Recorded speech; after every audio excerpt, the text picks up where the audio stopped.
So I'm watching around social media, and there's been multiple issues in reference to the Army Parental Leave Memorandum that's going around, that's been around for months already. Stick around. We're going to walk through it. Rogersarnt!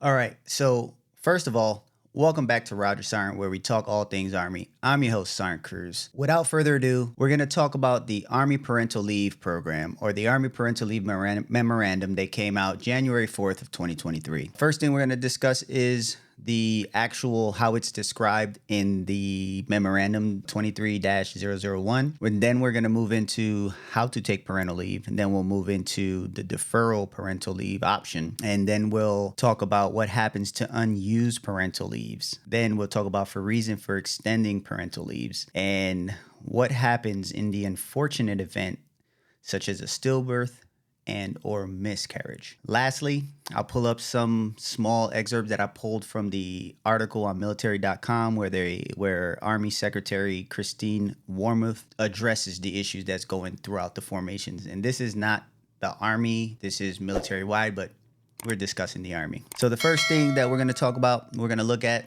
is the actual memorandum, and that's on January 4th, 2023. It's titled The Expansion of Military Parental Leave Program. So the first thing is the parental leave is described in this DTM applies to members when any one of these occurs on or after December 27, 2022. Here we are in June, and I would say 6 months is ample time to understand the program by now, especially as a leader. So the birth of a member's child, adoption of a minor child by a member, or placement of a minor child with a member for adoption or long-term foster care. Here we are where we're talking about what are the parameters in order to be considered or qualify for parental leave. And then you have the parental leave for birth. Members will be authorized parental leave for the birth of their child and to care for child accordance with paragraph 2B1, and then it talks about the actual procedure. This is not just for individuals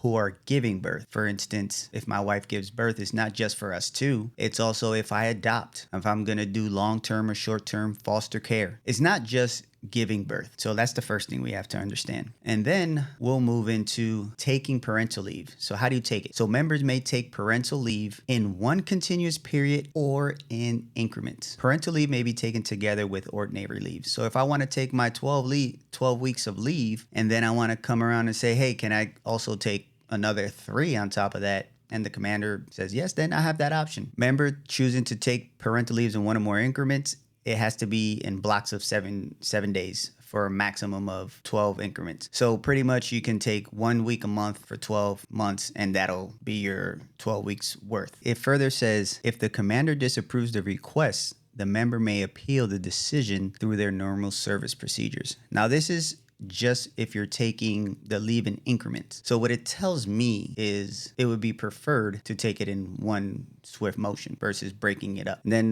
bullet number 2 says commanders are encouraged to approve the request for increment periods of parental leave. If the unit commander does not approve taking incremental parental leave, they must allow the member to take the full 12 weeks of parental leave in one continuous motion. Again, it says commanders are encouraged to approve the incremental leave. So I think the friction would be more of if I'm trying to take the parental leave in small increments versus the full 12 weeks. And then it has the combined types of leave. Member may take ordinary leave between increments of parental leaves or consecutive with the parental leave. No particular order or sequence of such leave required. So if I want to take a week of parental leave and then I take another 5 days on top of that, I'll be out for 12 days. I have the option to do that. Or as I said before, that I can take the full 12 weeks and then add on. So the next thing is going to be the deferral option of leave. And this is mainly speaking in forward operations, right? If you're going deployed, or you're going to be deployed, or you are deployed. Bullet 4, paragraph alpha says operationally deployed members must normally defer parental leave until their deployment is complete. However, in exceptional and compelling circumstances, unit commander may approve the leave. if the commander determines that the unit's readiness will not be adversely impacted. So if you have 600 soldiers and you have 3 soldiers, for instance, that are requesting parental leave, then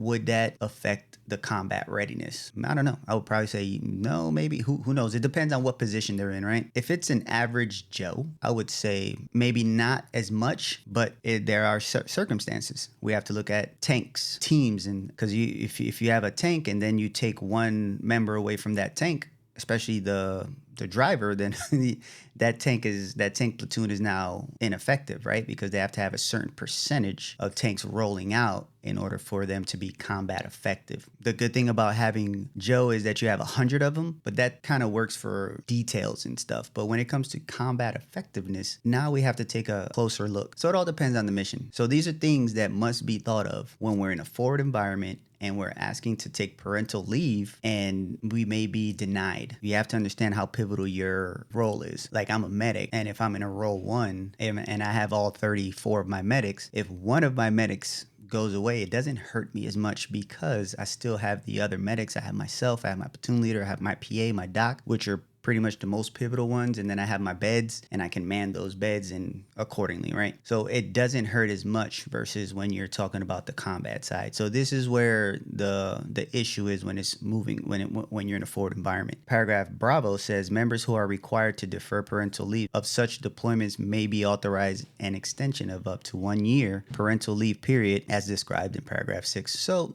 they'd give them a buffer. Yes, you may not be able to see your child when they're born. And don't get me wrong, that I got to hold my child when he was born, both of them. And that, no better feeling. However, they also don't pigeonhole you to that 1 year. They push it over and you get back. Let's say the child is about 4 or 5 months. Yes, it's not the same. However, you still get to take that time off. The next thing is unused parental leave. Unused parental leave, there are multiple sections within this bullet. However, the one that kind of like resonates a little bit more is the parental leave that is not taken before an expiration of 1 year from the date of birth of the child, adoption of a minor child by the member, or placement of a minor child with the member for adoption or long-term foster care will be forfeited unless paragraph 6 of this attachment applies, which goes back to the deferment. So you have up to 1 year to take your 12 weeks. And again, so you either have a child, you place the child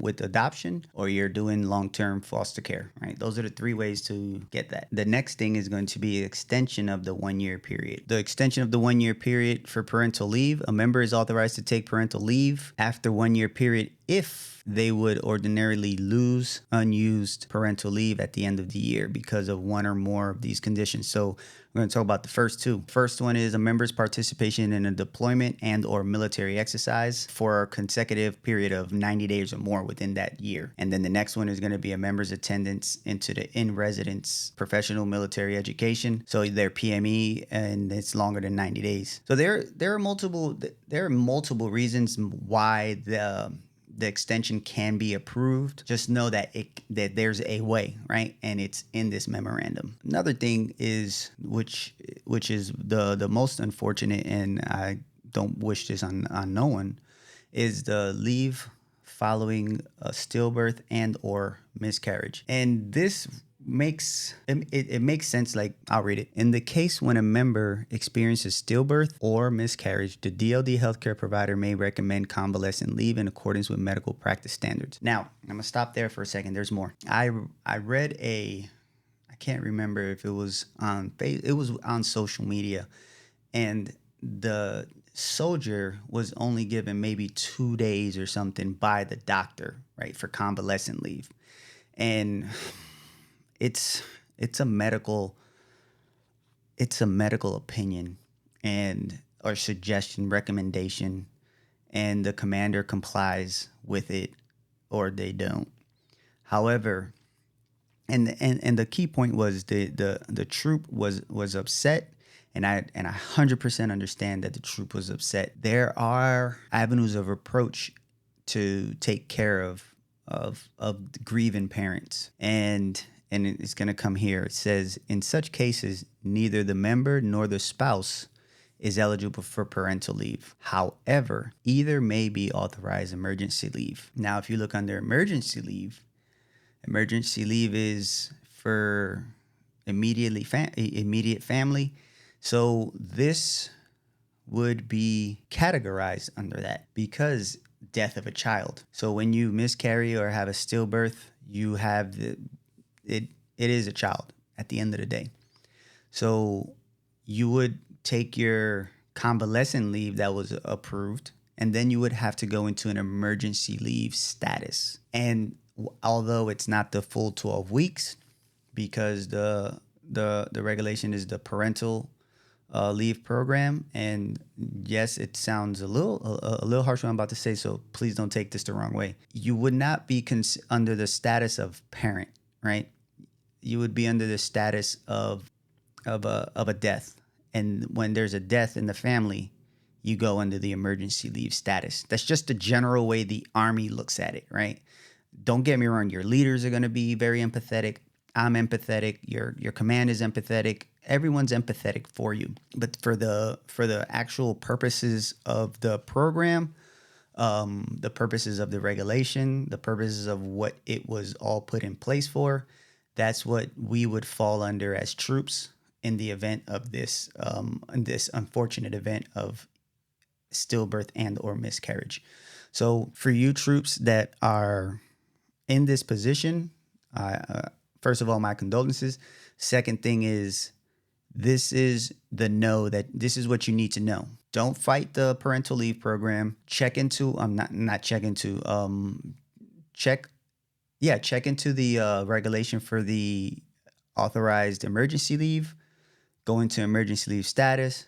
Take the time you need in order to grieve and do everything you need to do in order to put the child to rest and get better in order to come back to the formation and not be distracted, right? Because we're going to need time on such an event. So these are mainly the things that I'm seeing that are issues within the formation. The next thing I want to bring up is an article that was written on May 26th of this year, and it's titled "Army Secretary to Remind Commanders That They Cannot Deny Soldiers Parental Leave." And this is on military.com. It says Army Secretary Christine Wormuth plans to issue a service-wide reminder that soldiers are broadly entitled to parental leave and that the time off can be denied only by a general. So no commander, there's no such thing at the command level. The memo comes after military.com in recent months interviewed 2 soldiers who say their unit broke service rules